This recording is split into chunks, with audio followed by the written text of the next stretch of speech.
Carbohydrates are one of the most misunderstood macronutrients, but also one of the most important ones to have a good understanding of when it comes to blood sugar management and diabetes. When I was a new dietitian, I didn't know all that much about carbohydrates, and so as I learned more, I created these handouts to help fill in the gaps that I had, but also to help educate you. So I hope you find these handouts valuable.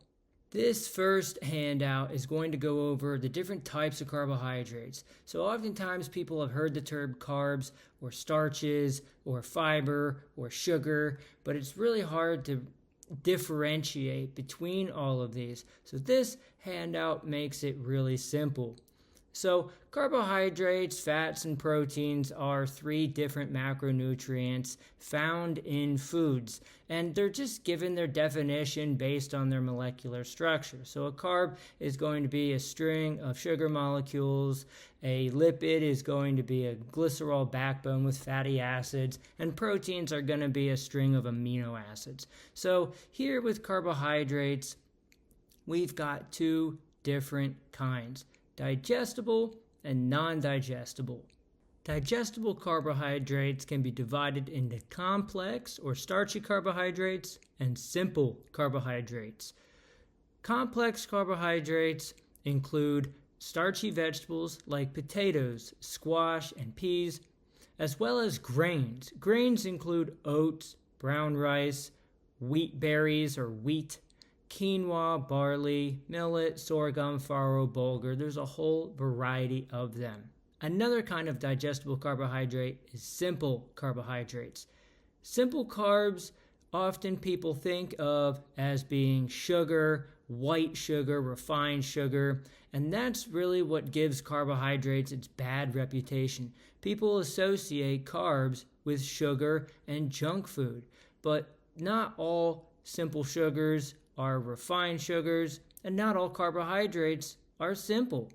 So within simple carbs, we have processed sugar, like beet sugar or cane sugar. That's the refined, bad, added sugar that we often think of, as well as natural sugars, like those found in fruit, including glucose and fructose. And we find that fruit isn't associated with a higher diabetes risk. We don't see that people with diabetes have higher A1Cs if they eat more fruit versus restricting to 2 pieces a day or less.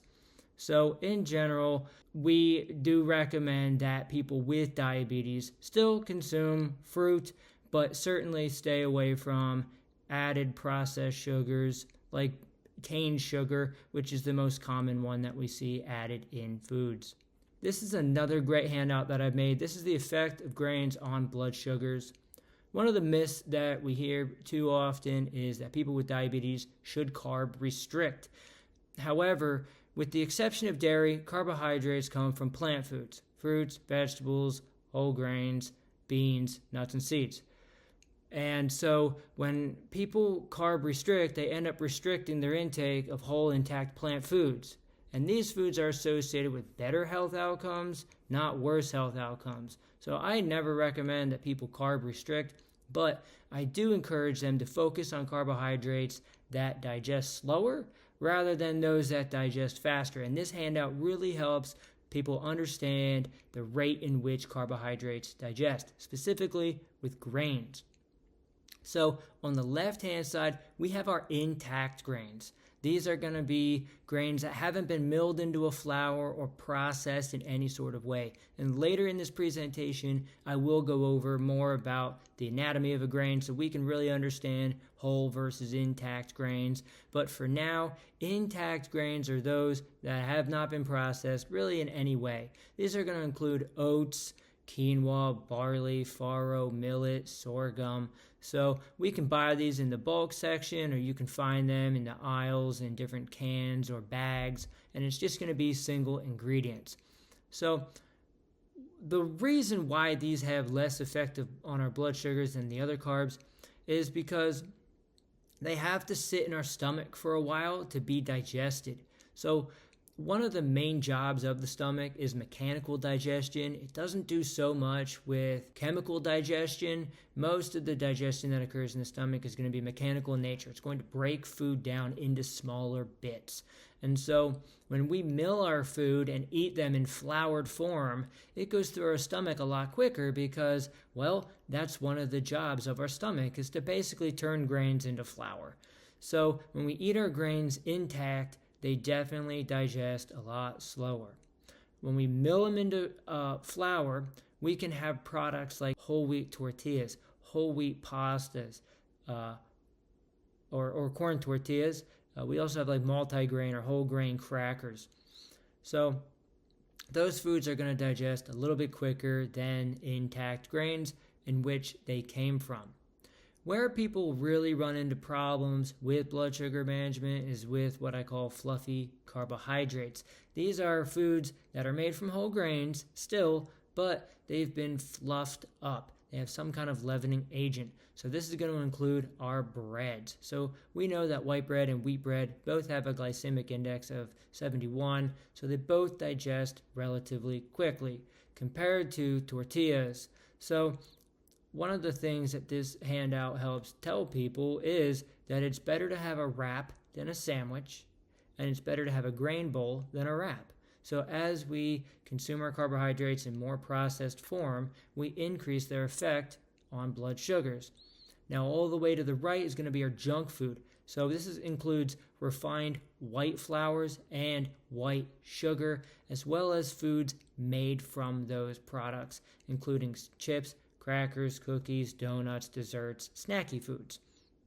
Now at the bottom, this is a little tip for you. So for better blood sugars, focus mostly on our intact grains and our tortillas and al dente pasta. So your whole grain, your corn tortillas, or your whole wheat pasta that's cooked a little bit al dente will digest slower, significantly slower than their fluffy counterparts like bread. So staying away from bread and focusing more on our intact grains and some other grains that are a little bit denser. We definitely want to stay away from our liquid sugars. Liquid sugars, I don't have a category on here for that because it's not a grain. But if it were on here, it would be all the way to the right-hand side of junk food. So that's going to be any kind of sugar in liquid form.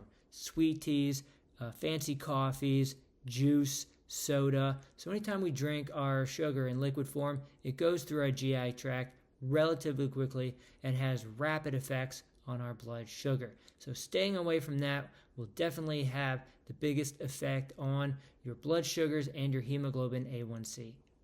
Last but not least, this is an Understanding Grains comprehensive guide. As I mentioned earlier in the video, these are the three parts of the grain. So a grain is just a seed of a crop. Remember, oats, barley, millet, farro, sorghum. So this outer bran is going to be the fiber. The germ is this fatty, rich center that has the vitamins and the minerals. And then we have this starchy middle. So when we have white rice versus brown rice, the bran, that outer fiber, is removed. And then when we make white flour, most of the bran and the germ are removed and we're just left with the starchy middle. So you can see why when we refine our grains, we're losing the fiber, which helps slow down the blood sugar effect, as well as the nutrient value. So when I say intact grains, I'm referring to grains that haven't been milled into a flour that have all three parts, the bran, the endosperm, and the germ. Now, whole grains, that definition of whole means that all three parts are present. So if you buy a whole grain flour, it's going to have the bran, the starch, and the germ, but it's going to be not in an intact form. It's going to be in a milled, floured form. So that's considered a whole grain, but not an intact grain. And I really like to make the difference because there really is a difference on blood sugar management when we look at intact grains versus whole grains.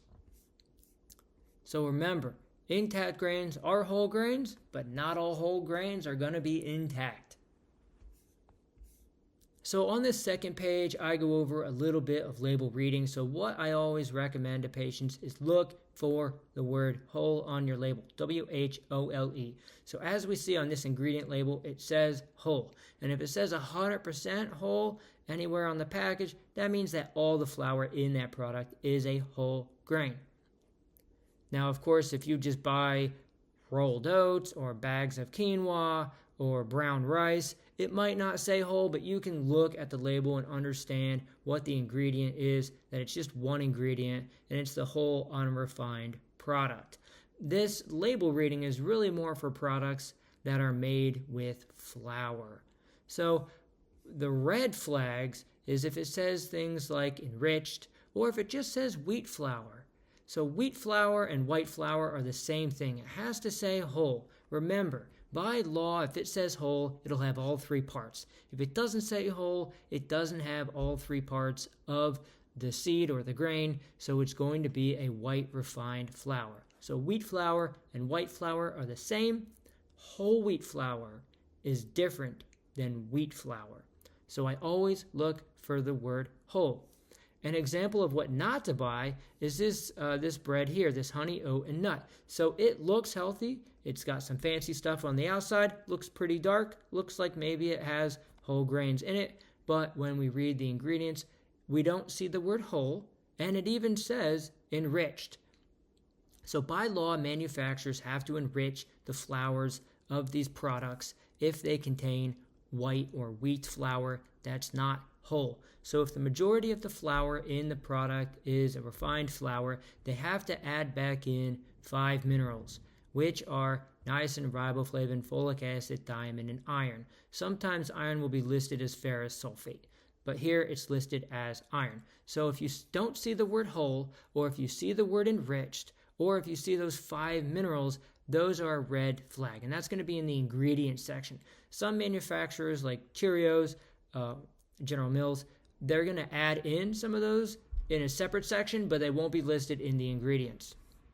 And then at the end of the handout, just has some examples of recipes, how to cook these whole grains, and some recipes and things that we can use to enjoy them. Because a lot of people have only had usually brown rice and oatmeal. Some people have had quinoa. Some people have barley, like in barley soup. But most people have never had bulgur or sorghum or farro or millet. And so this handout is great in not just understanding how to look at products and identify those with whole grains versus refined grains, but also has some good information on how to prepare them.